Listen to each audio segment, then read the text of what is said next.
शब्दसमूहाबद्दल एक शब्द. ज्याला आई वडील नाही तसा. अनाथ पोरगा. ज्याला कोणीही शत्रू नाही असा. अजातशत्रू. ज्याला मरण नाही असा. अमर. ज्याला लाज नाही असा. निर्लज्ज. ठराविक काळाच्या अंतराने प्रसिद्ध होणारे. नियतकालिक. डोंगर कपारीत राहणारे लोक. गिरिजन. ढगांनी भरलेले. डगालेले. आच्छादित. 3 रस्ते एकत्र मिळतात ते ठिकाण. तिठा. थोड्यावर संतुष्ट असणारा. अल्पसंतुष्ट. दगडावर कोरलेले लेख. शिलालेख. दगडावर किंवा दगडांच्या मूर्ती घडवणारा. शिल्पकार. दर आठवड्याने प्रसिद्ध होणारे. साप्ताहिक. दर 3 महिन्यांनी प्रसिद्ध होणारे. त्रैमासिक.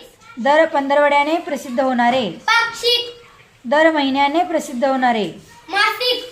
दर वर्षाला किंवा वर्षातून एकदा प्रसिद्ध होणारे. वार्षिक. दर 6 महिन्यांनी प्रसिद्ध होणारे. षण्मासिक.